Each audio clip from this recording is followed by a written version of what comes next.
What is up, guys? It's NNW Jacob Montaigne here, and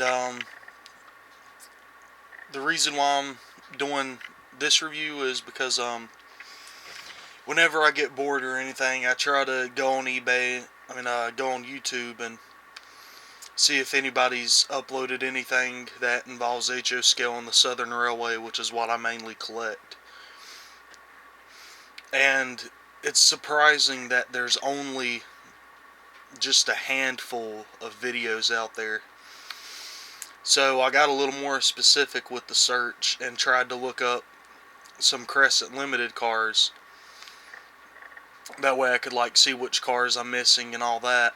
And there's only about 4 or 5 videos of trains pulling the cars, but nobody's done a review on them or anything like that. So pretty much I'm doing the first review of some Rivarossi HO scale Crescent Limited cars. So to start off, I got these probably about 3 or 4 months ago on eBay. These cars aren't that hard to find, but when you do find them, they're either $14 to $20 a car, or they're about $60 to $120 for 4 or more cars.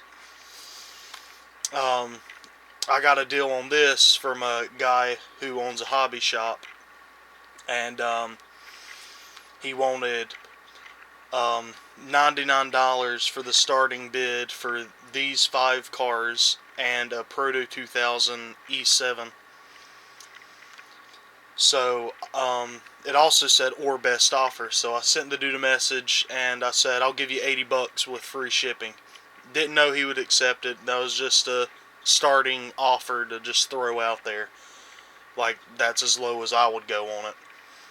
And the dude accepted it, and I was like, oh snap, that's awesome. So y'all guys have seen these cars in my old videos. Y'all guys have seen the old E-unit and all that stuff. So without further ado, I'm gonna go ahead and start the review. And to start off here, we have the RPO car. And if you don't know what RPO is, a good example is it's printed right here on the car. It just means Railway Post Office.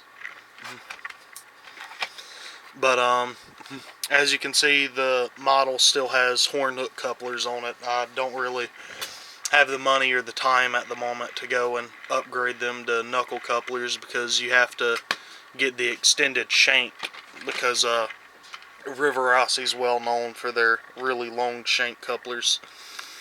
For this model to be a not really old, but I mean, Rivarossi's an old company. I mean, they're still around today, but they rarely produce anything that models like the United States railroads. They mainly do British railways, UK, all that stuff, because they partnered with Hornby.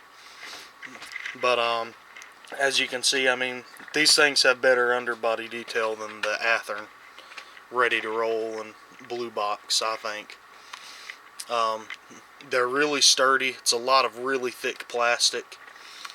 But at the same token, even though it's thick plastic, there's still a lot of small details. You can see here where the windows were molded in, all those little see-through holes in there.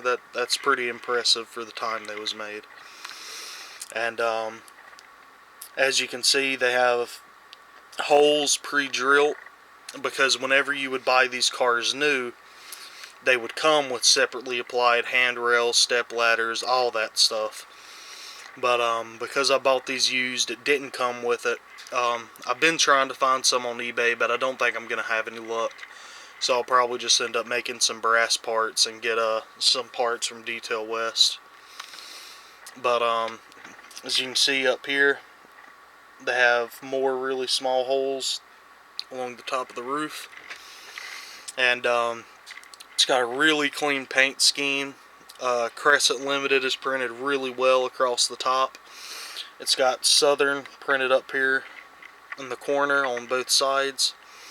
And then in the back here it says baggage, and then you got the car number 153, and then United States Mail Railway Post Office printed along the side. And you got some pretty nice truck detail. I mean, it's not too bad. I like it. The wheels still have to be upgraded to metal wheels. It's got the stock plastic wheels on them right now.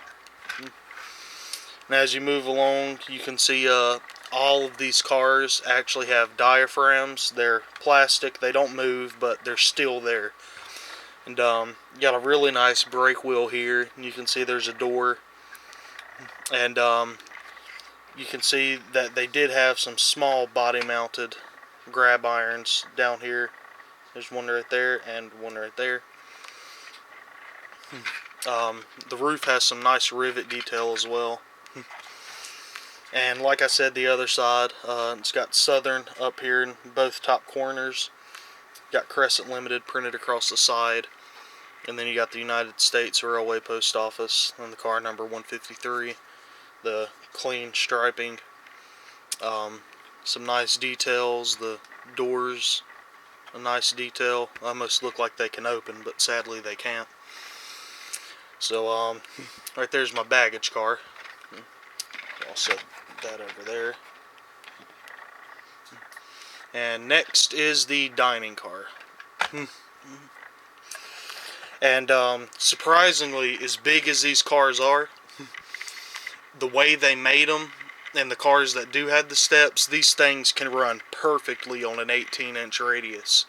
So if you're limited on space like I am, and all you have is a small oval of track, and all you got at the moment is 18-inch radius, it's awesome that these cars are compatible with that, because it's hard to run passenger trains on 18-inch radius unless you're running like some really old short passenger cars. So to start off here again, see it's got nice clean lettering. This is the diner car, so it's printed right there on the side. The car number for this is 3168. As you can see, it's printed right there and back over here out of the shot. Right there. And, again, the underbody detail is really good. It's got a lot of nice separately applied parts, or body molded. I don't really know if it's body molded or not, but still, it's some pretty nice detail. Some nice truck detail. Again, you got the plastic wheels and the long shank couplers. And you got the holes where you could have put separately applied grab irons and steps. And as you turn it here, these do not have doors, but they do have the diaphragms again, and a brake wheel, and the small body mounted separately applied grab irons. Well, not separately applied, but they have the small grab irons or steps down there. And then the other side, you kind of change up the design of the windows. These don't have the bar going through them. But again, you got the holes where separately applied parts would have went. Dining car, the numbers on both sides. Crescent Limited, the really clean green stripe running down through. And again, you got some decent roof detail. At least it has it. And this one doesn't have see-through designs up here like the baggage car did. But yeah, overall, it's a really nice car. So I'll slide that one aside. And next we got our standard chair car, or a coach. And this one's really nice as well. Some of that styrofoam off there. As you can see, it's got Crescent Limited across the top, Southern on both sides. The car number for this one is 1564. You got some fair window detail and a nice clean stripe. This one doesn't have the option for separately applied parts. As you can see, they're body molded in. It doesn't look too bad, but it does look toy-like. And as you go down through to this end, you got the diaphragm. There's no door. The horn hook couplers. You got some nice steps down here. And again, you got the body molded steps or grab irons, whatever you want to call them. And Up here on the roof, there's 2 holes here. I don't know if y'all got, yeah, there you go, you can pick that up some. I don't know what those are for. Maybe it's like for the heaters or something like that. Some smokestacks that would go on it. And the other side, again, we got the same thing, Crescent Limited, the car numbers on both sides, and Southern on both sides. And again, you got the body molded grab irons there and steps. And this one has some really nice underbody detail as well. And the other side, the only difference is the brake wheel and the body molded chain. Next, we have standard Pullman.